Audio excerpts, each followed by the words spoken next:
kind of brief us a little bit about how you explain this in court, the relationship between the two defendants? They are associates and what we believe to be members of a criminal street gang. Can you tell us what they're accused of?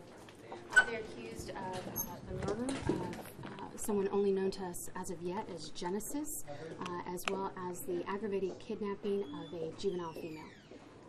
How do these arrests come to be? As you can imagine, these were top priority cases given the seriousness of the allegations. Officers spoke to witnesses as well as other associates and individuals involved that led them to these two defendants that were in court this morning. And then they were, as you heard already, interviewed and gave their statements to officers. Are you concerned at all about the safety of that 14-year-old girl? Of course. What's being done with her? I would prefer not to really go into any details with regard to her for her own safety, as well as anything that's being done that might be interpreted or led back to her, because her safety is one of our top priorities. You mentioned that the murder was done on the orders of one of the defendants. Can you kind of explain that to us?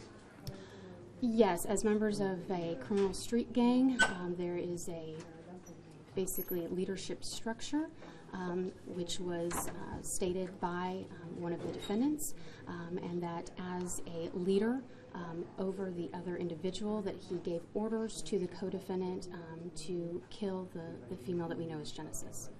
In court, you said that he received orders from somebody who did he receive orders to kill Genesis? We're still looking into that, as well as if that's even a true statement. Was the victim in this case connected with some other gang or with that gang? Not to my knowledge at this time. So she's a civilian?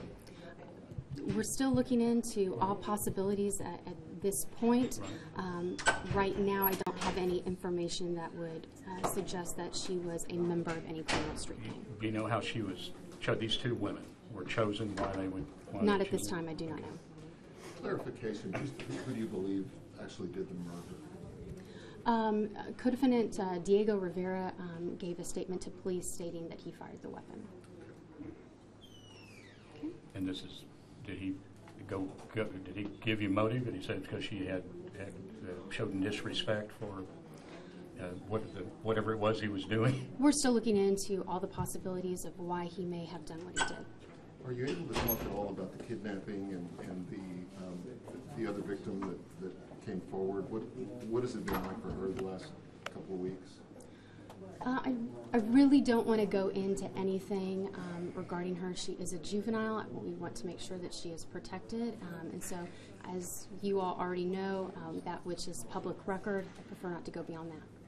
Besides her name being Genesis, do you have any do you know how old she is? Or not at this time. We're still looking into that. Okay. And just to clarify, that can you give us any information as to whether this was a satanic ritual? That's what charging documents had mentioned.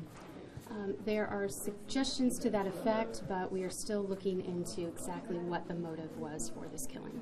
Dealing with a case like this, obviously there's extra security. What kind of precautions? How does this differ from maybe your typical murder case? I think, like all murder cases, we take it equally serious and want to make sure that everyone involved, both witnesses as well as citizens, are protected. Chances of them making these bonds are pretty slim, but is there any concern at all that they may be quite risky since they actually do have a bond? I think any time there are associations outside of the country, there are concerns with the defendants being a flight risk. That's why the bonds are what they are, to ensure that we can feel confident that they are here and held responsible for what they did. There are ICE detainers in these two, are there not? That is my understanding, yes, sir. So they're not going anywhere even if they bond out? Or even if they post bond, they're not, if they could. There would be a multi-level, multi-layer, if you will, process for them being able to walk about on the streets of our county. And any looking at any charges against any of the other gang members? Still looking into all of that. Thanks, guys. Thank you. Okay.